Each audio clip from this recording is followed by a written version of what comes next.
উপসাগরীয় অঞ্চলের চলমান পরিস্থিতির কারণে কুয়েতে প্রবেশের জটিলতায় পড়া বাংলাদেশি নাগরিকদের জন্য জরুরি নতুন নির্দেশনা জারি করেছে কুয়েতে অবস্থিত বাংলাদেশ দূতাবাস।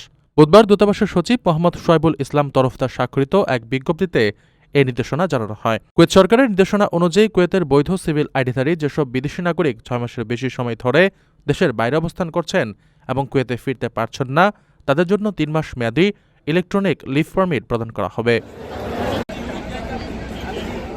28 ফেব্রুয়ারি থেকে কার্যকর হওয়া এই পারমিটের মাধ্যমে সিভিল আইডির মেয়াদ উত্তীর্ণ হওয়া প্রতিরোধ করা সম্ভব হবে। এ উদ্দেশ্যে কুয়েতের স্বরাষ্ট্র মন্ত্রণালয়ের কম্পিউটার ব্যবস্থা ইতিমধ্যে সমন্বয় করা হয়েছে।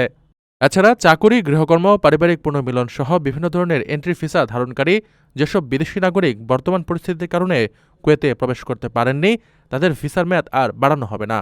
এক্ষেত্রে সংশ্লিষ্ট নিয়োগকর্তা বা আবেদনকারীকে প্রচলিত নিয়ম মেনে নতুন করে প্রবেশ ভিসার জন্য পুনরায় আবেদন করতে হবে।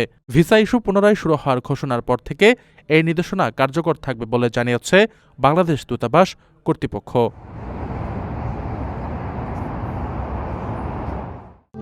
প্রবাসীদের জন্য নির্মাণ হচ্ছে দেশের প্রথম স্মার্ট সিটি, যেখানে থাকছে স্কুল, মসজিদ, হাসপাতাল, সুইমিং পুল, হেলিপ্যাড, পাঠাগার, জিম, সুপারমার্কেট, শিশু পার্ক সহ সকল নাগরিক সুবিধা।